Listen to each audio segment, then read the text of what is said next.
नमस्कार दोस्तों, मैं आपका दोस्त लेखक मोटिवेशनल स्पीकर डॉक्टर उज्जवल पाटनी। आज जो प्रश्न आपके सामने उठा है वो देश के करोड़ों लोगों के भाग्य से जुड़ा है।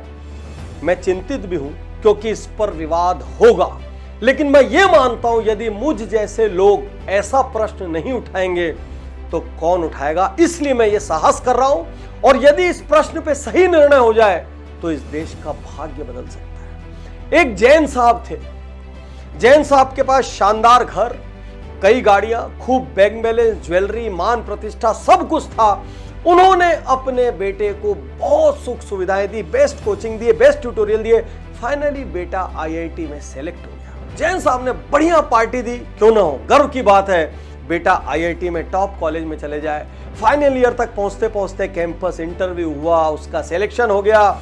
यूएस में एक बड़ी कंपनी में जबरदस्त फैट पैकेज मिला उसको, और वो यूएस चला गया, यूएस सेटल हो गया, यूएस सिटीजन बन गया।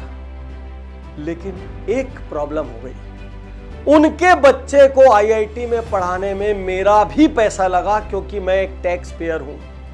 और इन सारे बड़े नामी प्रेस्टिजियस इंस्टीट्यूशंस में गवर्नमेंट का इतना ग्रांट होता है कि हर बच्चे के पीछे देश के हजारों लाखों टैक्स पेयर्स का पैसा लगता है। बच्चे जो फीस देते हैं, स्टूडेंट जो फीस देते हैं, वो मिनिस्क्यूल होती है।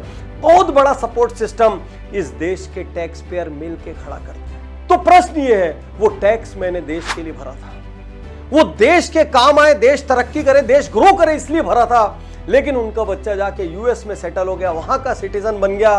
देश को क्या मिला और मेरा पैसा कहां गया? एक और आपको उदाहरण देता हूं। सिंह साहब ने अपनी बिटिया को खूब पढ़ाया, बड़े ट्रांसपोर्टर थे, शानदार घर था, सुख सुविधाएं थी, खूब पैसे थे, सारी दुनिया में रिश्तेदार थे, खासकर कनाडा में बहुत रिश्तेदार थे। बिटिया ने देश के नामी गिरामी इंस्टीट्यूशन से एमबीबीएस किया, उसके बाद वहीं से पोस्ट ग्रेजुएशन किया। पोस्ट ग्रेजुएशन करने के बाद फाइनली उसने कुछ साल प्राइवेट हॉस्पिटल्स में काम किया। उसके बाद वो किसी दूसरे देश में चली गई, वहां प्रैक्टिस करने लगी। प्रश्न ये है कि मेरा पैसा किसी ऐसे काम में लगा जो किसी निजी हित में चला गया, लेकिन राष्ट्र हित में काम नहीं आया। दोस्तों, आपके मन में प्रश्न आ रहा होगा कि पाटनी साहब को यह मुद्दा अभी छेड़ने की क्यों जरूरत महसूस हुई?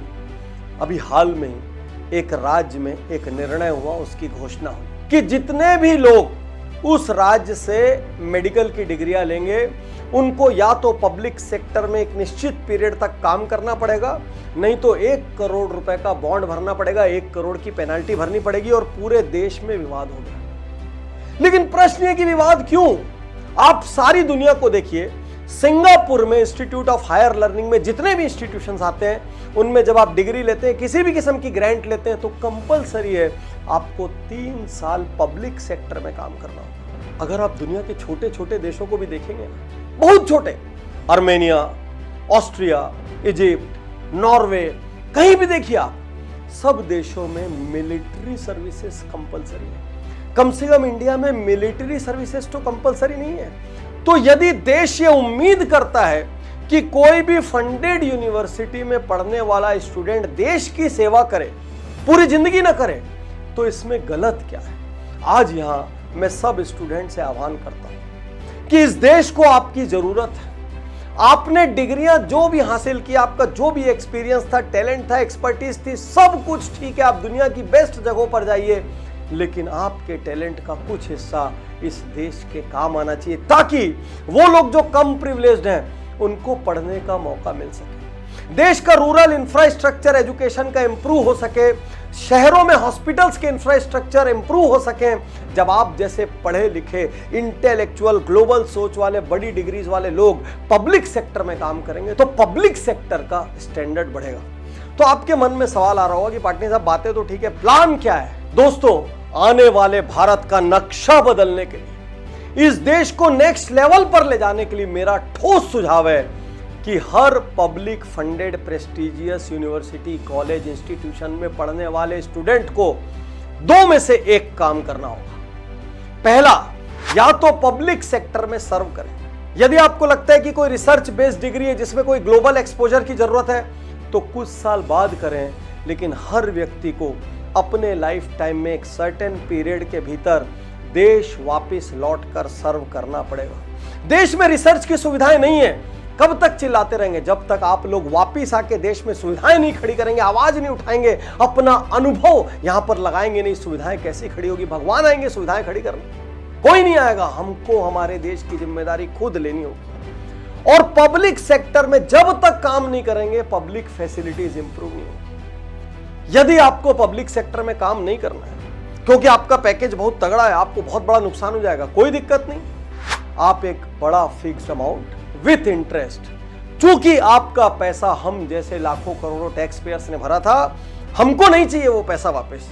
आप वो पैसा वापस देश में दीजिए, जिससे कि आप जिस प्रकार के इंस्टीट्यूशन से बाहर गए वैसे मल्टीपल इंस्टीट्यूशन और खुल सके, आर्थिक रूप से कमजोर लोग ज्यादा तादाद में पढ़ सके, बेसिक फैसिलिटीज इंप्रूव हो सके, ग्रास रूट से चेंज आ सके। और पास आउट होते तुरंत पैसा नहीं, कोई प्रॉब्लम नहीं। आप कुछ साल का पीरियड ले लीजिए, धीरे धीरे करके 10 ईयर के टर्म में लौटा दीजिए, क्योंकि आपका फैट पे चेक है, आपको ऑलरेडी बहुत पैसा बन रहा है। आप थोड़े डॉलर्स बैंक में कम जमा करेंगे तो क्या फर्क पड़ जाएगा? गाड़ी सबसे टॉप वाली लेने की जगह सेकंड मॉडल ले लेंगे तो क्या फर्क पड़ जाएगा? यूएस में घर 1 साल बाद खरीद लेंगे तो क्या फर्क पड़ जाएगा? आपको देश को लौटाना पड़ेगा। क्योंकि ये बात बोलने में तो बहुत अच्छी लगती है कि भारतीय लोग यूएस में हैं, जर्मनी में हैं, ऑस्ट्रिया में हैं, ऑस्ट्रेलिया में हैं, लेकिन मेरा बड़ा सवाल है, उनसे देश को क्या मिला? यदि आप अपने देश को अपना ज्ञान नहीं दे पाए, यदि आप अपने देश में कंट्रीब्यूट नहीं कर पाए, यदि आप अपने देश को इंस्पायर नहीं कर पाए, यदि आप अपने देश में पैसे नहीं दे पाए, तो फिर आपने देश को क्या दिया? और आपको क्या अधिकार है हमारे जैसे करोड़ों टैक्स पेयर्स के पैसों से पढ़ने का, जब अपनी सारी कमाई, अपना सारा जीवन आप अपने निजी फायदे में इन्वेस्ट कर देंगे और देश को कुछ नहीं मिलेगा? मैं सारे भारत से प्यार करने वाले स्टूडेंट से कहना चाहता हूं, हर स्टूडेंट अपने मन में एक सपना सजाए कि मैं लौट के कुछ साल देश को दूंगा। वैसे भी फॉरेन का लेवल लगा रहता है, तो हर इंस्टीट्यूशन आपको जगह देता है, भले प्रोविजनल दे, भले परमानेंट दे। कुछ साल के लिए लौट आना, स्टूडेंट्स को पढ़ा देना, इंस्पायर कर देना, उनको सपने दिखा देना, आपको वो अपना रोल मॉडल मानेंगे और एक दिन आपके जैसा बनना चाहेंगे। मैं हर पब्लिक फंडेड यूनिवर्सिटी के ग्लोबल सोच वाले स्टूडेंट से कहना चाहता हूं, दुनिया में कहीं भी जाओ, लेकिन देश को कुछ दो, क्योंकि इस देश में लाखों करोड़ों बच्चे ऐसे हैं जो आपकी जैसी कोचिंग्स अफोर्ड नहीं कर सकते। इसीलिए कुछ आईआईटी, कुछ आईआईएम, कुछ एनआईटी, इनसे काम नहीं चलेगा। छोटे छोटे लेवल पर एक एक डिस्ट्रिक्ट में अच्छे इंस्टीट्यूशंस लाने होंगे, और सरकार के पास ना तो इतने संसाधन है और ना ही सबके पास ऐसी सोच है जो आपके पास है, क्योंकि आप दुनिया को देख रहे हैं और आपको पता है एक अच्छा इंस्टीट्यूशन यहां पर क्या चेंज लेके आता है। तो एक बड़ा प्रश्न पूरे देश के सामने मैं रख रहा हूं। मेरा यह मानना है कि हम सबको आगे आके, यहां तक कि मेरा बेटा, मेरी बिटिया, यदि ये भी कोई बड़े पब्लिक फंडेड इंस्टीट्यूशन में जाते हैं, तो इनको 2 में से 1 काम करना होगा। या तो इनको पब्लिक सेक्टर में सर्व करना पड़ेगा, और या तो इनको एक बड़ा अमाउंट विथ इंटरेस्ट भरना पड़ेगा, जिससे देश में और सैकड़ों लोग पढ़ सकें। यदि आपको मेरा यह मिशन पसंद आया हो, यदि आप मेरे इस विचार से सहमत हो, क्योंकि कैसे होगा इसकी योजनाएं बाद में बनती रहेगी। यदि मैं ये प्रिंसिपल थॉट दे रहा हूं, तो इसके नीचे की लेयर्स कैसी होंगी, कैसे रिसर्च करने वालों का कोई नुकसान ना हो, कैसे कोई डॉक्टर पीजी किया हुआ है तो उसको एकदम रूरल एरिया में ना भेजा जाए, ये सब बाद में देखेंगे। पहले क्या आप प्रिंसिपली इस थॉट से सहमत हैं? यदि सहमत हैं तो हैशटैग हमको पहले ट्रेंड करना पड़ेगा, ताकि स्टूडेंट्स, पेरेंट्स, टीचर्स, गवर्नमेंट सब इस दिशा में सोचें और कोई भी ये ना माने कि ये करके हमारे साथ गलत हो रहा है। और जो भी देश से प्यार करता है, जो देने में विश्वास करता है, वो कभी ऐसा सोच भी नहीं सकता। शुक्रिया, धन्यवाद, थैंक यू।